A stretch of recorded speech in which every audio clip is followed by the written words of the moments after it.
প্ৰতিবাৰেই প্ৰায়সমূহকে ধৰি 6 জনগোষ্ঠীক জনজাতিকৰণৰ মৰ্যাদা দিম বুলি কৈ তেখেতলোকে নিৰ্বাচনী তেখেতলোকে পাৰ কৰে। এইবাৰ কিন্তু তেখেতলোকৰ কথা আমি নুশুনো। পিছৰ আগে যদি প্ৰায়সমূহকে ধৰি 6 জনগোষ্ঠীক যদি জনজাতিকৰণৰ যদি মৰ্যাদা যদি প্ৰদান নকৰে, তেনেহ'লে 26ত এই চৰকাৰক কিন্তু শাসনৰ গাদীৰ পৰা আমি উফৰাই দিবলৈ আমি সাজু আছো। প্ৰায়সমূহ জনগোষ্ঠীটো সৰু লোৱা হৈ থকা নাই। আপোনালোকে বাৰে বাৰে ইলেকশ্যনৰ আগে আপোনালোকে আমাক ললিপপ দিব। এইবাৰ টাইহোম জনগোষ্ঠীয়ে ললিপপ নাখায়, গাহৰিয়ে ভাত খাব। যদি 26ৰ আগে যদি টাইহোম জনগোষ্ঠীক যদি জনজাতিকৰণৰ যদি মৰ্যাদা প্ৰদান যদি নকৰে, তেনেহ'লে আপোনালোকক টাইহোম জনগোষ্ঠীয়ে গাহৰিয়ে ভাতে খুৱাই 26ক আপোনালোকক গাদীৰ পৰা আপোনালোকক বিদায় দিব, একদম স্পষ্ট। আমি ইমানো আমাৰ এই মাথাত মাল নাইকিয়া নহয়, এই আদিত্য ঠাকলাৰী ডাঙৰীয়া নিচিনা। বেলেগ ধৰণকে যদি খোজকাঢ়িবলগীয়া হয়, তেতিয়া কিন্তু আদিত্য ঠাকলাৰী তেখেতৰ ঘৰৰ ভিতৰত সোমায়ো বা ক'ৰবাত ক্লাবৰ ঠাইত সোমায়ো কিন্তু তেখেতে কিন্তু ৰেহাই নাপাব, একদম স্পষ্ট কথা। নমস্কাৰ। আজি আমি হোটেল ইন্দুচুৰীয়াত টাই অসমৰ ভালেকেইটা সংগঠন আমি একত্ৰিত হৈছোঁ। যিহেতু আমাৰ টাই অসমকে ধৰি 6 জনগোষ্ঠীক জনজাতিকৰণৰ যি কাৰ্যসূচী, সেই কাৰ্যসূচী আজি আমি ইয়াৰ পৰা আমি ঘোষণা কৰিব বিচাৰিছোঁ। আমি 1 তাৰিখে ডিব্ৰুগড় সদৰত 50,000 মানুহ লৈ এক জোৰ সমদলৰ কাৰ্যসূচী আমি ঘোষণা কৰিছোঁ। আমি চৰকাৰখনক আমি স্পষ্টভাৱে আমি ইয়াৰ পৰা আমি কৈ দিব বিচাৰোঁ যে প্ৰতিবাৰেই প্ৰায়সমূহকে ধৰি 6 জনগোষ্ঠীক জনজাতিকৰণৰ মৰ্যাদা দিম বুলি কৈ তেখেতলোকে নিৰ্বাচনী তেখেতলোকে পাৰ কৰে। এইবাৰ কিন্তু তেখেতলোকৰ কথা আমি নুশুনো। যদি 26ৰ আগে যদি প্ৰায়সমূহকে ধৰি 6 জনগোষ্ঠীক যদি জনজাতিকৰণৰ যদি মৰ্যাদা যদি প্ৰদান নকৰে, তেনেহ'লে 26ত এই চৰকাৰক কিন্তু শাসনৰ গাদীৰ পৰা আমি উফৰাই দিবলৈ আমি সাজু আছো। আজি আমি সেই উদ্দেশ্যেৰেই টাইসমূহক যদি জনজাতিকৰণৰ স্বায়ত্ব শাসনৰ প্ৰদানৰ কৰাৰ ক্ষেত্ৰতে আজি আমি ডিব্ৰুগড়ত টাইহোম জনগোষ্ঠী আমি সকলো সংগঠন আজি আমি ঐক্যবদ্ধভাৱে আজি আমি এই সভাগৃহত আমি লগ হৈছোঁ। আজি এবাৰ আমি চৰকাৰক আমি কৈ দিব বিচাৰিছোঁ, টাইহোম জনগোষ্ঠীটো সৰু লোৱা হৈ থকা নাই। আপোনালোকে বাৰে বাৰে ইলেকশ্যনৰ আগে আপোনালোকে আমাক ললিপপ দিব। এইবাৰ টাইহোম জনগোষ্ঠীয়ে ললিপপ নাখায়, গাহৰিয়ে ভাত খাব। এবাৰ সৰু হৈ থকা নাই।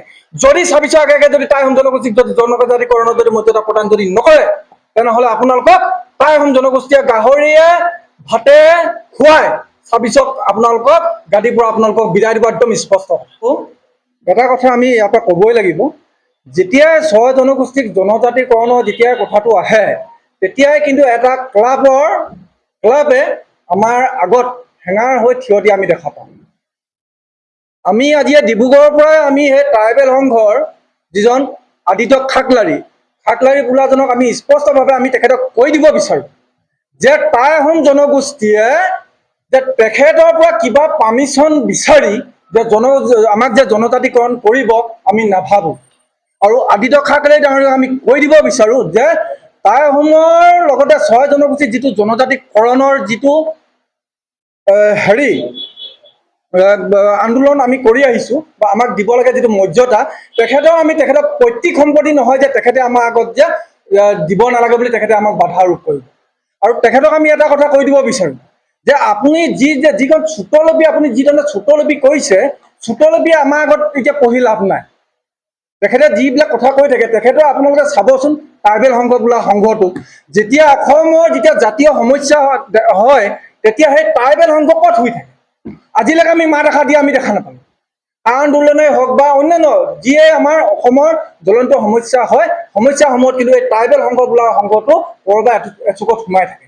যেতিয়াই জনজাতিকৰণৰ যেতিয়া এই কথাটো আহিব, তেতিয়াই কোনোবা এটা চুকৰ পৰা আহি তেখেতে ভেকুলী যেনেকৈ ধুমকেতু যেনেকৈ ওলাই ভেকুলী ঝাপ মৰা দি আহি তেখেতে দুটামান কথা কয়।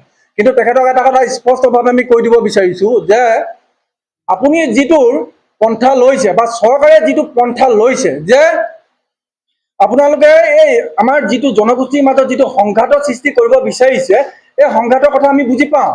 টাইহোম জনগোষ্ঠীৰ লোকসকল এতিয়া এই সৰু লোৱা হৈ থকা নাই। যে যেতিয়া এই জনজাতিকৰণৰ যেতিয়া এই প্ৰক্ৰিয়াটো আগবাঢ়ি গৈ থাকে, যে এই জনগোষ্ঠীয় সংগঠনকেইটাই কিবা ধৰণৰ সংঘাত সৃষ্টি হোৱা কিবা বক্তব্য ৰাখি দিব নেকি? সেই ইছ্যুটোকে লৈ, সেই কথাটোকে লৈ যে তেখেতলোকক জনজাতিকৰণৰ মৰ্যাদা প্ৰদান কৰিব নোৱাৰিব বুলি তেখেতলোকে আমাৰ আগত বক্তব্য ৰাখিব। আমি ইমানো আমাৰ এই মাথাত মাল নাইকিয়া নহয়, এই আদিত্য ঠাকলাৰী ডাঙৰীয়া নিচিনা। তেখেতক এটা কথা স্পষ্টভাৱে কৈ দিব বিচাৰোঁ যে আমি কাঁইট আমি অকল গুচাই খাব জানো, কাঁইট আগত থাকিলেও আমি অঁতৰাই কিন্তু খোজকাঢ়িব জানো। তেখেতক আজি ইয়াৰ পৰা শেষ সকিয়নি আমি প্ৰদান কৰিছোঁ যে আপুনি আমাৰ আগত সেই কাঁইট বা কিবা হৈ আপুনি হেঙাৰ নিদিব বা আগত পৰিব নাহিব, কিন্তু আমি কিন্তু আহোম জনগোষ্ঠীয়ে সেই কাঁইট কেনেধৰণে আঁতৰাই লৈ খোজকাঢ়িব লাগে সেই কথাটো কিন্তু আমি জানো। যদি আমি বেলেগ ধৰণকে যদি খোজকাঢ়িবলগীয়া হয় তেতিয়া কিন্তু আদিত্য ঠাকৰেই তেখেতৰ ঘৰৰ ভিতৰত সোমায়ো বা ক'ৰবাত ক্লাবৰ কোঠাত সোমায়ো কিন্তু তেখেতে কিন্তু ৰেহাই নাপাব, একদম স্পষ্ট কথা। শেষ সকিয়নি তেখেতে আমাক এই এই জনজাতিকৰণৰ ইছ্যুটোৰ সময়ত তেখেতক মাত নামাতিবলৈ তেখেতক আমি সকীয়াই দিছোঁ।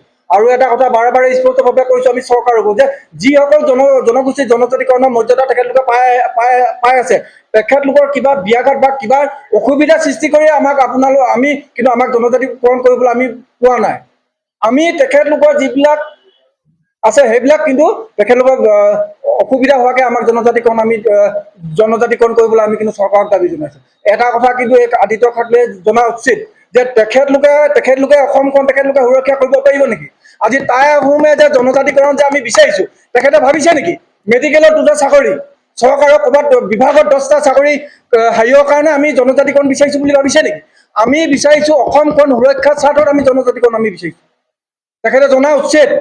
যদি তেখেতে বাৰে বাৰে যদি সেইটো কথা ভাবি যদি তেখেতে আমাৰ আগত যদি এইবিলাক কথা কৈ আছে, তেখেতে কিন্তু এই কথাটো আজি ইয়াৰ পৰা আমি তেখেতক স্পষ্টভাৱে আমি কৈ দিছোঁ যে আমি 2টা চৰকাৰী চাকৰি, কোনোবা এখন বিদ্যালয়ত, কোনোবা এখন চিকিৎসা মহাবিদ্যালয়ত আমি এই 2টা চিট বিচাৰি কিন্তু আমি জনজাতিকৰণ আমি টাই আহোমে আমি বিচৰা নাই।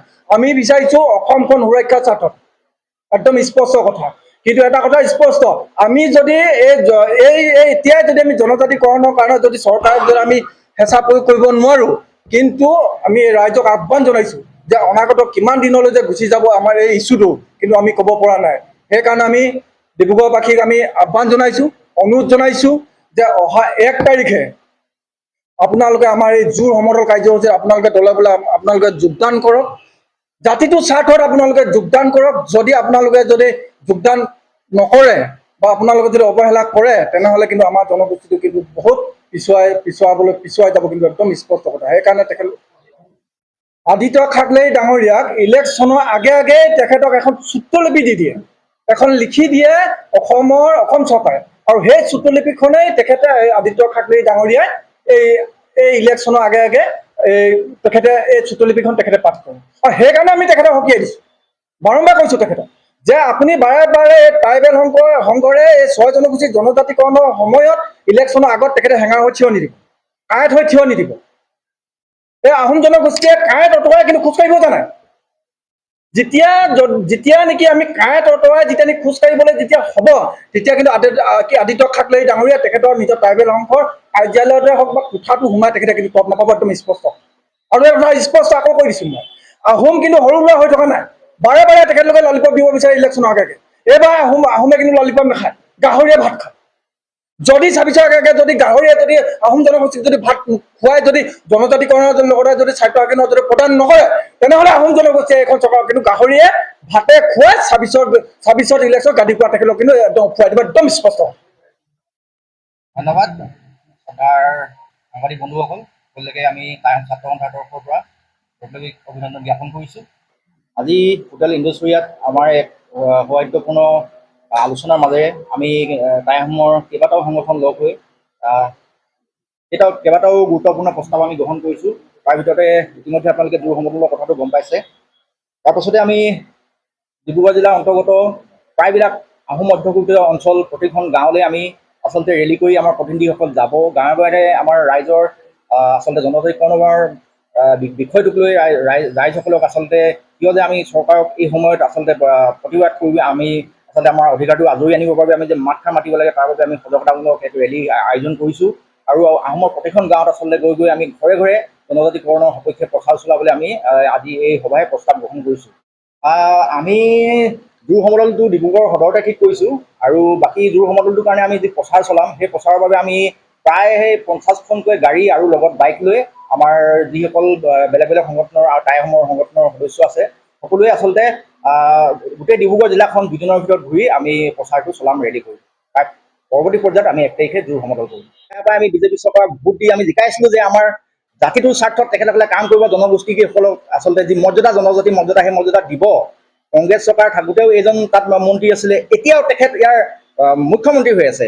গতিকে বিষয়টো এনেকুৱা ধৰণৰ, তেওঁ সেই সময়তো আমাক প্ৰতাৰণা কৰিছিলে, এই সময়তো তেখেতে অকল চোলাটো সলাই লৈছে, কিন্তু প্ৰতাৰণাটো একেটাই আছে। এই সময়ত কংগ্ৰেছৰ চোলা পিন্ধিছিলে, এই সময়ত বিজেপি চোলা পিন্ধিছে, কিন্তু সেই তাৰ ভিতৰত থকা ঠগবাদজন কিন্তু একেই আছে।